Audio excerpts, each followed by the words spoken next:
Se debe enfatizar que únicamente hay un camino posible que resulte de la interacción entre una sola tendencia subyacente y un sesgo prevaleciente. Podría suceder que hubiera más de una tendencia en funcionamiento y que el sesgo prevaleciente presentara muchos matices, por lo que en la secuencia de acontecimientos podría requerir una representación totalmente diferente. Unas pocas palabras sobre la construcción teórica del modelo pueden resultar convenientes. Nos interesa la interacción entre el sesgo de los participantes y el curso real de los acontecimientos. Sin embargo, el sesgo de los participantes no está representado directamente en nuestro modelo. Ambas curvas denotan el curso real de los acontecimientos. El sesgo predominante se incorpora parcialmente en las dos curvas y viene indicado parcialmente por la divergencia entre ellas. El gran mérito de esta construcción es que usa variables que se pueden cuantificar. Los precios de las acciones sirven como un sustituto conveniente de la situación con la cual se relacionan los sesgos de los participantes. En otros procesos históricos, la situación que está interconectada con la función cognitiva y participativa de los participantes es más difícil de identificar y resulta imposible de cuantificar. Es la posibilidad de este sustituto tan práctico lo que hace del mercado de valores un laboratorio tan útil para estudiar la reflexividad. Desafortunadamente, el modelo solo ofrece una explicación parcial de cómo se determinan los precios de las acciones. El concepto de tendencia subyacente se ha introducido como término simbólico para denotar cambios en los fundamentales. Lo que son los fundamentales no ha sido definido. Ni siquiera la pregunta de cómo se están midiendo los fundamentales ha sido respondida. Las ganancias, los dividendos, el valor de los activos, el flujo de caja libre, todos estos criterios son relevantes, pero el peso relativo dado a cada uno depende de los juicios de los inversores y por ende está sujeto a su sesgo. Podemos usar las ganancias para fines ilustrativos, pero eso solo plantea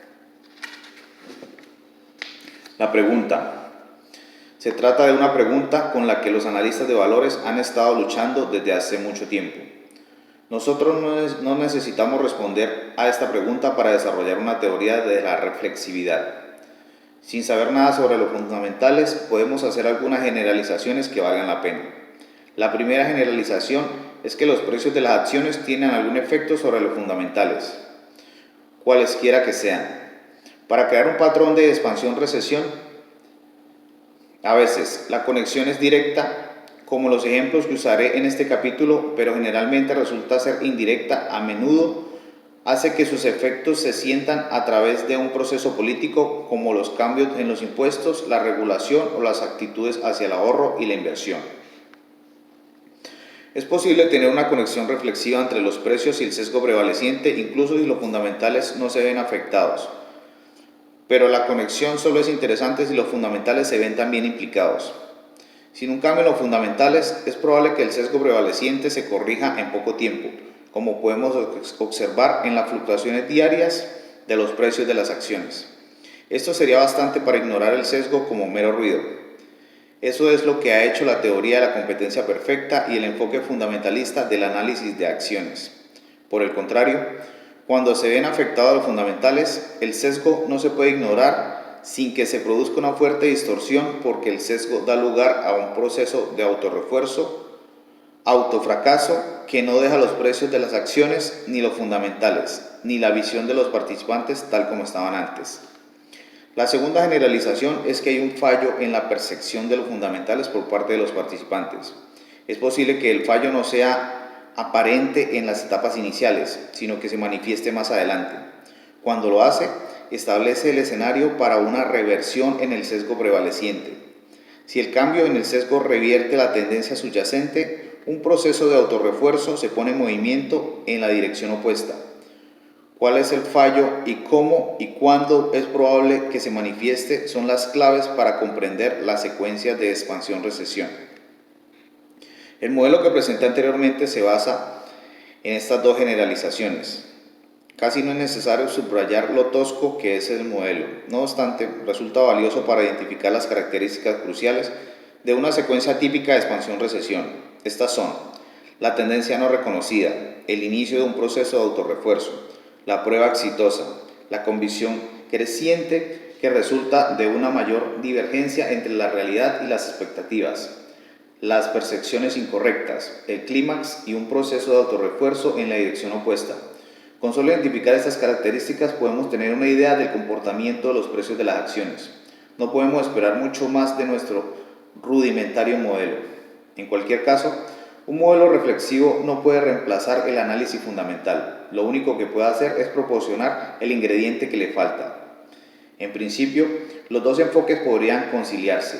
El análisis fundamental busca establecer cómo se reflejan los valores subyacentes en los precios de las acciones, mientras que la teoría de la reflexividad muestra cómo los precios de las acciones pueden influir en los valores subyacentes. El uno proporciona una imagen estática, el otro una imagen dinámica. Una teoría que ofrezca una explicación parcial de los movimientos de los precios de las acciones puede ser muy útil para el inversor, especialmente si ilumina una relación que otros inversores no logran comprender. Los inversores operan con fondos ilimitados e inteligencia limitada. No necesitan saberlo todo, siempre y cuando comprendan alguna cosa mejor que los demás. Tienen todo, siempre y cuando comprendan alguna cosa mejor que los demás, Tienen una ventaja. El problema con cualquier tipo de conocimiento especializado es que su área de experiencia puede no ser especialmente interesante, pero la teoría de la reflexividad sirve para identificar movimientos de precios históricamente significativos, por lo que va directamente al meollo de la cuestión. El modelo rudimentario que he descrito anteriormente ha resultado muy gratificante en mi carrera como inversor. Esto puede parecer sorprendente porque el modelo es tan simple y resulta tan adecuado para un patrón de mercado tan trillado que uno esperaría que cada inversor esté familiarizado con él. Sin embargo, eso no es el caso. ¿Por qué? Parte de la respuesta debe ser que los participantes en el mercado han sido confundidos por un constructo teórico diferente, derivado de la economía clásica.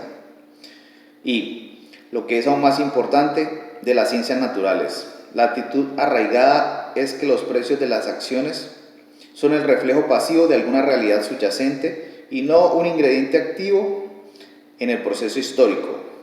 Esta opinión es simplemente falsa. Es notable que el error aún no haya sido plenamente reconocido.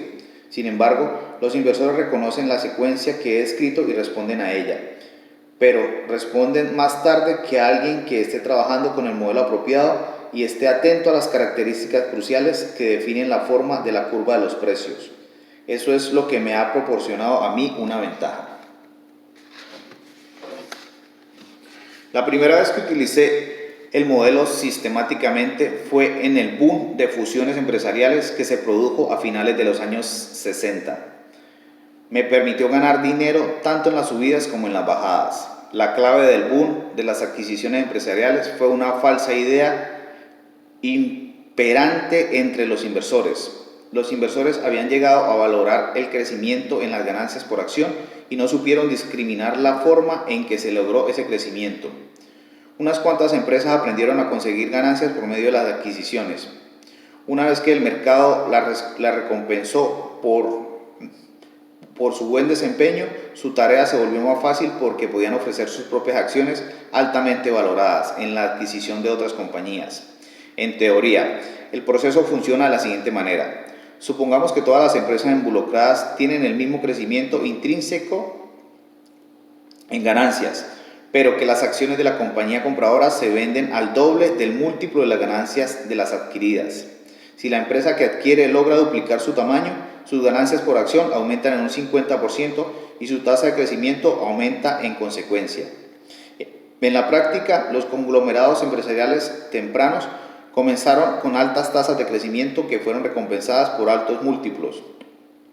Varios de los pioneros eran compañías de alta tecnología con un fuerte componente de defensa cuyas gerencias reconocieron que su tasa de crecimiento histórico no podía sostenerse indefinidamente. Comenzaron a adquirir compañías más corrientes, pero a medida que se aceleraba el crecimiento de sus ganancias por acción, los múltiplos se expandieron en lugar de contraerse. Su éxito atrajo a imitadores y, más tarde, incluso las empresas más humildes pudieron lograr un elevado múltiplo al realizar una serie de adquisiciones. Por ejemplo, la mayor parte de las ganancias de Ogden se deriva del comercio de chatarra. Sin embargo, las acciones en su apogeo se vendía en su pico máximo a más de 20 veces las ganancias. Al final, una compañía podía lograr un elevado múltiplo solo prometiendo que haría buen uso de él haciendo adquisiciones. La gerencia desarrollaron técnicas especiales de contabilidad que potenciaron el impacto de las adquisiciones. También introdujeron cambios en las compañías adquiridas, relacionando las operaciones, eliminando activos y en general centrándose en el resultado final. Pero estos cambios fueron menos significativos que el impacto en las ganancias por acción de las propias adquisiciones.